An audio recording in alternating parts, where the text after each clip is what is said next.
Hey guys, welcome back to my new blog. So guys, আবার নতুন blog নিয়ে হাজির হয়েছি। আর এখন আমি যাইতেছি টাকা আনতে ভাই। ওই যে আমি জমা দিয়ে এসেছিলাম এক ব্যাটারে কম্পিউটারের দোকানে। আমি ভাই বিমান বাহিনী অ্যাপ্লাই করার জন্য, কিন্তু সার্ভার সবসময় ডাউন, ফোন টোন দিছিলাম, বেশি সার্ভার ডাউন। এখন ওই টাকাটা আমি আনতে যাবো ভাই। অ্যাডভান্স না দিলে কোনো বাটা কোনো কাজ করে না। তার জন্য এখন ওই টাকা নিয়ে, আর ভাই এত সুন্দর একটা বাঁধ আছে ওই জায়গা দিয়ে, যা মাছ লাগে। চলো গাইস। গাইস এখন আমি বাগানের ভিতর দিয়ে যাইতেছি, আস্তে আস্তে যাবো, আর একটু উপরে টান মারবো। এই রাস্তাটা বিশ্ব রোড এক সময় হবে, অনেক বড় বিশ্ব road.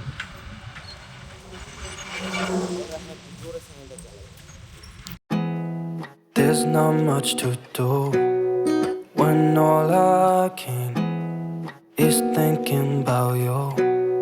Not doing well, don't know where you are, 'cause you're not here. It's been guys এটা কি বলে বাঁধ? যে রাস্তাটা তোমরা দেখলা এটার নাম হচ্ছে বাঁধ। আর এই বাঁধকে নিয়ে একটা মনে করলেন স্টোরি আছে ভাই। 1802 কিলোমিটার এটা হচ্ছে নদী। আর এই জায়গাটা হচ্ছে মনে করলেন বাড়ি ঘরে এগুলোতে। গাইস এই বাঁধটা যদি কোনোদিন টপকে বান আসে, তাহলে মনে করলেন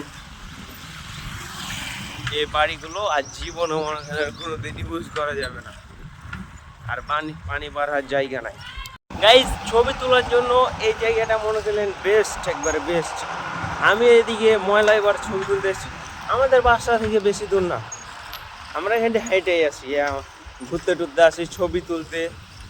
অসম জায়গা আছে ভাই ছবি তোলার জন্য, সেরা। আর ভাই এই বাঁধটা মনে করলেন আমাদের ওইদিকে মনে করেন 3 নম্বর বাঁধ, 2 নম্বর বাঁধ আছে। ওই বাঁধ দিয়ে একবার পানি চলে যাইতেছিল। এত পরিমাণে টাকা, 1 কোটি না 2 কোটি টাকা খরচ হয়েছিল, এমপি দিছিল টাকা। না হলে ভাই এই জায়গায় যদি বন্যা কোনোদিন ঢুকে যায় ভাই, পানি মোটর দিয়ে বা মেশিন দিয়ে ভাই ওটা একটা রেঞ্জ করে আছে। আমি আমাদের কেন ভাই ডানে বাঁক ভাই এই জায়গাগুলোতে। এই যে রাস্তাটা গ্রামের মাঝে বেস্ট একবারে রাস্তা। এই জায়গায় না ভাই, এটা গ্রীষ্মকালের সময় এত সুন্দর, মনে করেন আমের সময়। আর আম খেতে তো মনে করলেন টেস্ট কেমন তোমরা তো জানো। আর এখন ভাই একটু তাড়াতাড়ি যেতে হবে আমাকে, না হলে দোকানটা বন্ধ করে দেবে। তো তার জন্য এখন চলো একটু রাস্তা দেখো। গাইস এই মসজিদে, এটা ছিল একটা মসজিদটা ভাঙা ফেললো, কোথায় বানালো মনে হয় আরেকটা। আর এই যে সামনকার জায়গাগুলোতে ভাই, যেটা মনে করলেন আমার ছবিগুলো ফেসবুকে ছাড়ি ভাই, মোবাইলে যে ক্যামেরা দিয়ে কত ছবি তুলছি, এটা মনে করলেন বলার বাইরে। একবারে মাছ লাগবে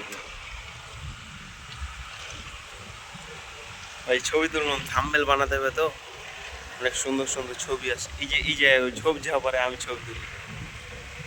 গাইস এটা হচ্ছে মেন রোড এটা।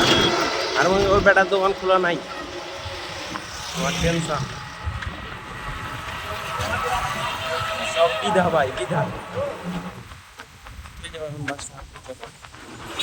গাইস এখানে হচ্ছে ধানের শীষ, আর এখানে হচ্ছে দাড়িপাল্লা। তুমি কার ভক্ত, আর এবার কাকে ভোট দিবা বলতেছো একটু কমেন্টে জানাইও, অবশ্যই জানাবা কিন্তু। গাইস এই বাঁধটা হলো মনে করলেন গরমের দিনে, ঠান্ডা দিনে বাতাস সবসময় মাস্ট পাবা তুমি, বাতাস। আর আমার চুল টুল কীভাবে উঠতেছে তোমরা দেখতেছো। এখানে ভাই সিগারেট খাওয়ার জন্য সেরা, ছবি তোলার জন্য সেরা। এখানে সবাই ঘুরতে আসে ঈদের সময় ভাই বেসিক্যালি।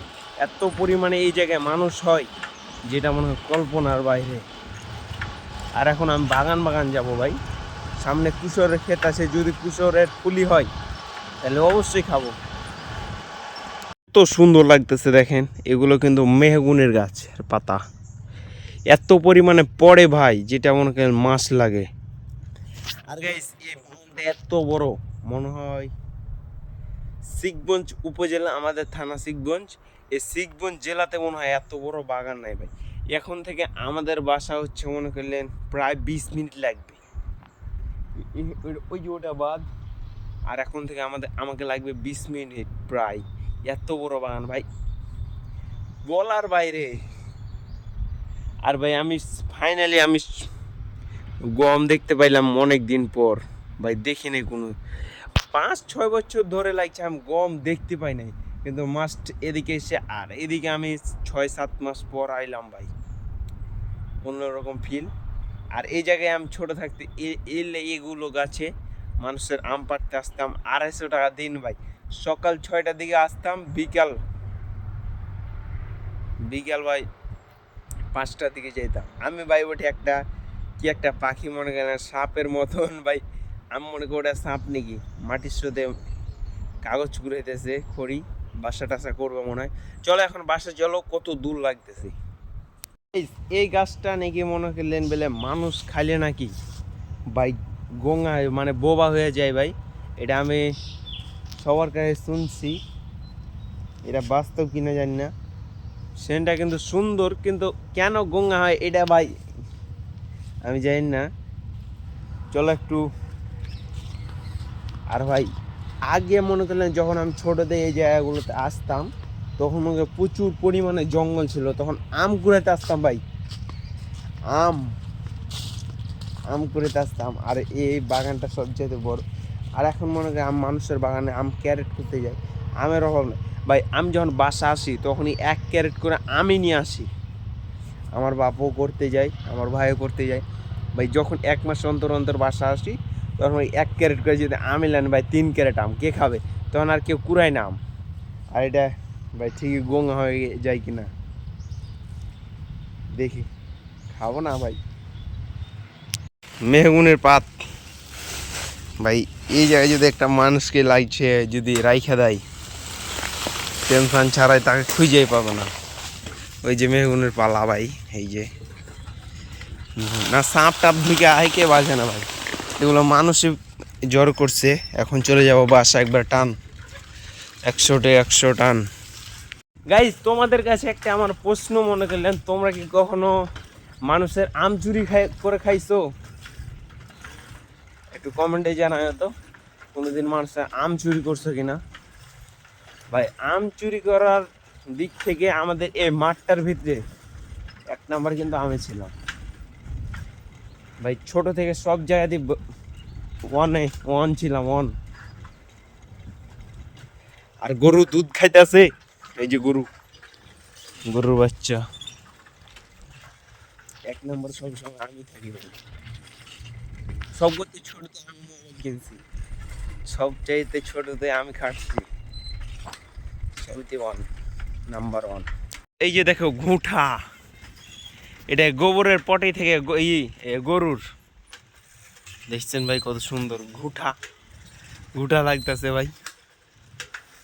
আর এলে সব আশি নামের বাগান। এই যে এলাতে ফুল ধরে গেছে, মইল মানে আর কিছুদিন পরে মনে করলেন মুকুল হয়ে মনে করলেন ফুল আম ধরে যাবে, তারপরে ফের ফাটায় খাবো আমরা। গাইস এখন আমি যাইতেছি ভাটা। আর এখন প্রায় বাজে গেল 2:30 ভাই পার হয়ে গেছে। তাড়াতাড়ি যেতে হবে, না হলে সবাই একটা বসে যাবে তখন জল।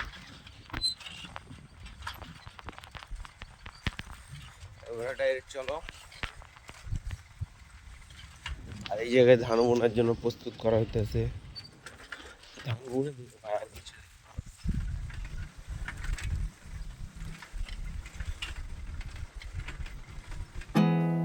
There's not much to do when all I can